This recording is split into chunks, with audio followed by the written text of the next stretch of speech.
Firstly, I'm devastated.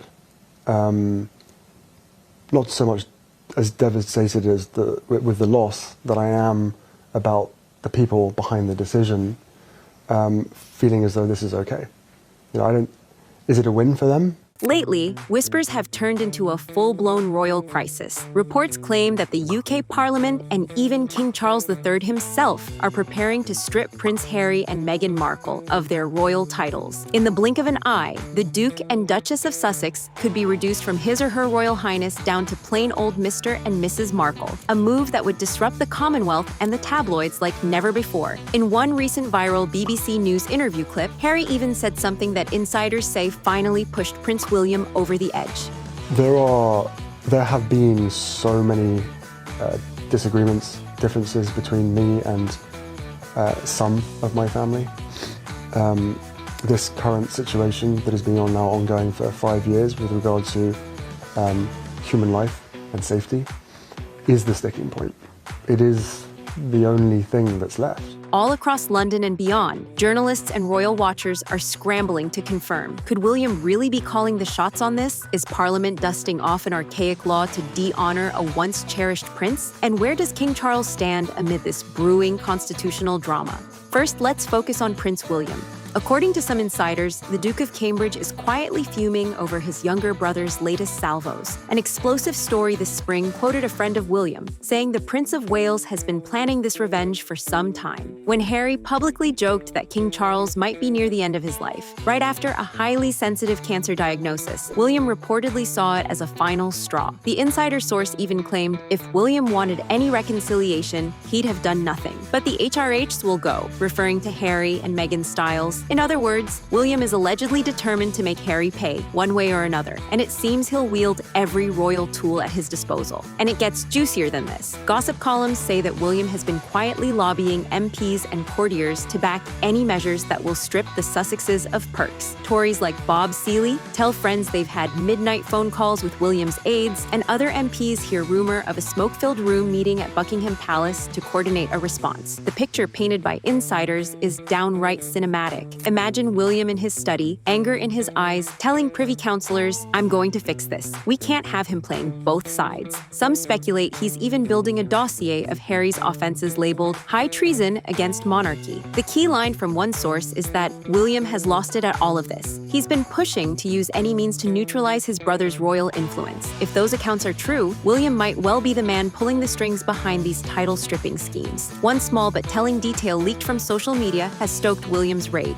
A seemingly innocuous Instagram post. In early May, Meghan's business friend posted a celebratory basket of beauty products and labeled it HRH, the Duchess of Sussex. For William, who agreed with Harry in 2020 that they would stop using the HRH titles, that tiny caption was an open provocation. Press fans even chimed in. These 3 letters have reignited tensions at the heart of the monarchy after fans spotted it. Whether it was a marketing slip-up or a deliberate jab, the effect was the same. William reportedly saw it as Meghan flaunting her status, and sources say it infuriated him. According to an insider, that gift and the hashtag blunder was seen as a violation of the Queen's wishes. Plotting this out, William has been quietly whispering into the ears of sympathetic MPs. Another source reveals that William thinks Harry has been absolutely vile with these assaults on the family, and that within hours of certain news clips airing, William was texting Seeley and others. Get it done. Some believe William has also enlisted sympathetic media magnates to plant stories and drub Harry in the press, all to build public support for stripping those titles. It sounds like the script for a royal revenge thriller, but if even a sliver of this is true, the Prince of Wales has turned from the conciliatory big brother into a man on a mission, and Harry and Meghan are right in his crosshairs. This is when the Parliament came in. I want to start with this hilarious story. Apparently, palace officials have been trying their hardest to strip Harry of his titles,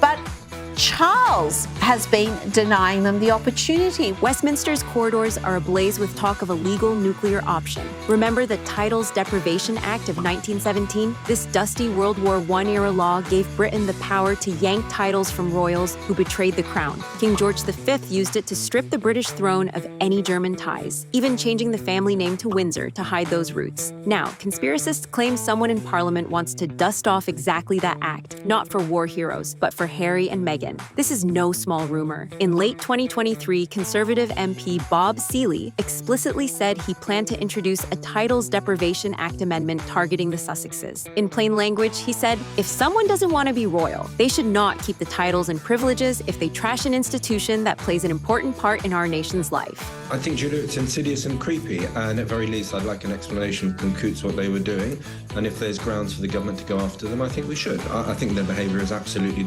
appalling. Seeley called it the nuclear option, and insiders suggest his ambitious next move is quietly racing through draft stages, perhaps even being discussed in private meetings of the Privy Council. If this bill or a similar removal of titles bill ever passed, it could give the king an almost automatic way to annul the Sussexes' HRH status and dukedom. Even without invoking the century-old law, there are whispers that some MPs are drawing up a brand new special titles bill. Think tanks indicate that such legislation would allow Parliament and effectively the monarch to list any royal deemed disloyal or scandalous and instantly strip them of rank. The Department of Culture has been buzzing about drafting an order to review royal titles, and one source claims a draft was circulated to select MPs under the counter. On the streets, activists have started a House of Lords petition demanding an inquest into stripping royal titles. As of this writing, the petition has tens of thousands of signatures and has been posted by at least 2 vocal lords. If one of them were to mention Harry by name in the House, Parliament could be forced to debate it. Consider how unprecedented this is. Parliament has essentially only used its power to remove titles in wartime. The last actual use of the 1917 Act was after World War I, when British cousins of the Kaiser were cut loose. Never before has it been publicly floated for domestic family drama. Yet the plot thickens. Some Tory aides assure the king's ministers that public support is on their side. Others worry it's dangerously personal.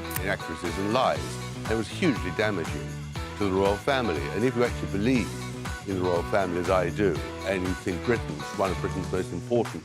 Parliament loves a spectacle, said a veteran MP off the record, but this will go down as one for the history books if it happens. In reality, any formal process would be complex. Technically, removing a dukedom, which was granted by letters patent in 2018, would require Parliament. But removing the style, His or Her Royal Highness, could be done via a new letter patent from the king. The speculated bills would essentially give Charles that go-ahead, either by letting the king act on his own or by setting up a parliamentary committee to advise it. The juicy rumor on everyone's lips is that a secret parliamentary committee might be convened, perhaps with cross-party backing, to list offenses by Harry and Meghan. After 40 days of consideration, the king could then sign off on a certificate removing their HRH. That certificate has to be laid before both houses, but if a majority sits on its hands, the titles are gone for good. It's intense stuff, and insiders hint they're preparing for a snap vote whenever Harry's next interview airs. All this capitulates to one looming question. Will Parliament really intervene in what's supposed to be a matter for the monarch? Of course, legally, only an act of Parliament can directly rescind a royal title. But right now, the noise level is so high that reality feels like a side note. What about King Charles, though? Why is he so quiet? So publicly, the king has been his usual composed self. After Harry's latest explosive interview, Buckingham Palace issued nothing more than the boilerplate statement that it is a private family matter. In more high-profile sagas like university press inquiries, Charles has tiptoed like a diplomat. Right now, with his health battle ongoing, he's not in the mood for any public drama. In state photos, he wore his best smile and clasped that Unity Day ribbon, but it feels like a veneer. But insiders claim that behind palace gates, it's a different story.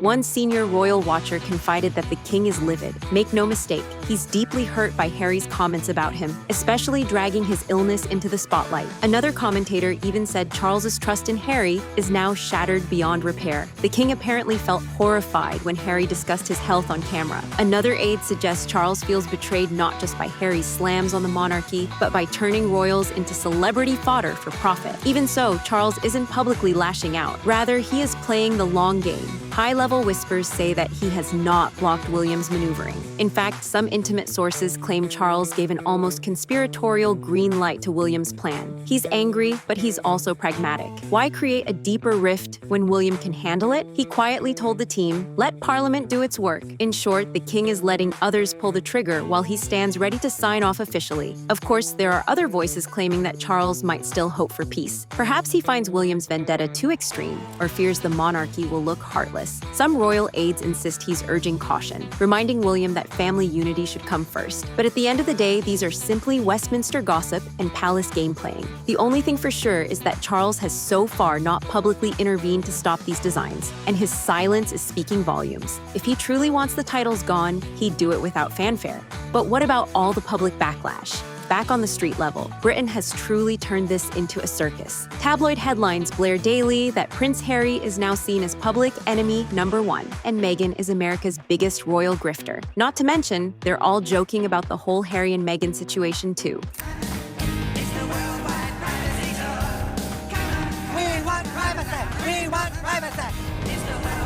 For weeks now, social media has exploded with memes. One shows Harry kneeling before Parliament, another photoshops the children's heads on corgis.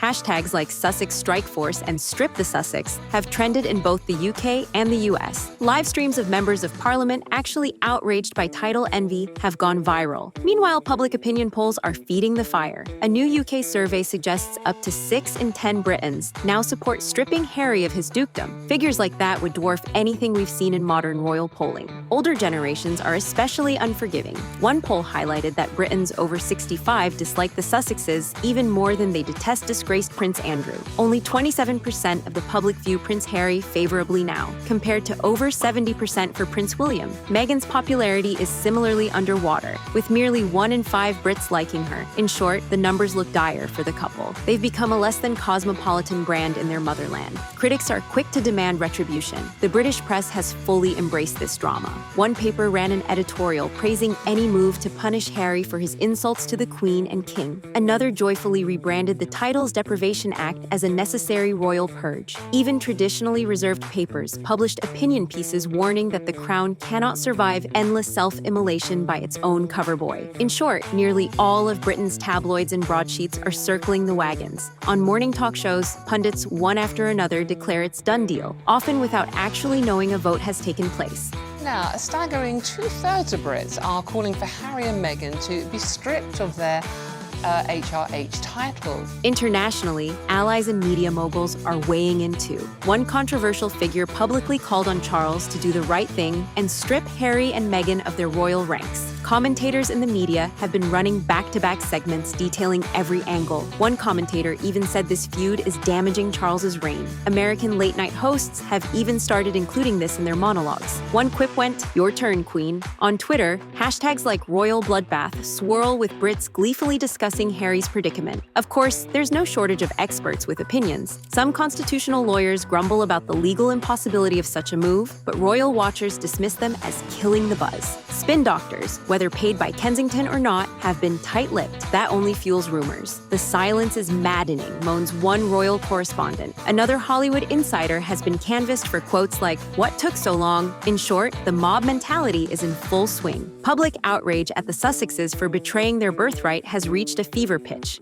But then, there's also the financial fallout. If Harry and Meghan end up stripped of titles, the financial and brand impact could be catastrophic for the Sussex empire. Just think about their media deals. The couple signed splashy multi-million-dollar contracts with streaming platforms based largely on their royal identity and public intrigue. Now, imagine executives watching tonight's headlines and wondering if the Sussex stories will still have any pull if Harry is just Mr. Markle. Would viewers really tune into a Meghan cooking series or a Harry documentary if the lead star is no longer royal? If public goodwill collapses, platforms might hesitate to release existing projects or renew future ones. We might see them quietly shelve the planned biography, fearing poor ratings in the UK. Other deals too could face backlash. That massive podcast deal was already controversial. If Harry loses his HRH style, advertisers might get cold feet. Even the mention of his earlier contract could become a punchline. What was anyone thinking about giving millions to an ex-prince? In a worst-case tabloid scenario, sponsors might use morality clauses to walk away. A prominent media analyst joked that Harry's paycheck could be paused until public outrage cools down. Again, we have no guarantees, but the sense is that every dollar Harry or Meghan was set to earn as royalty is at risk.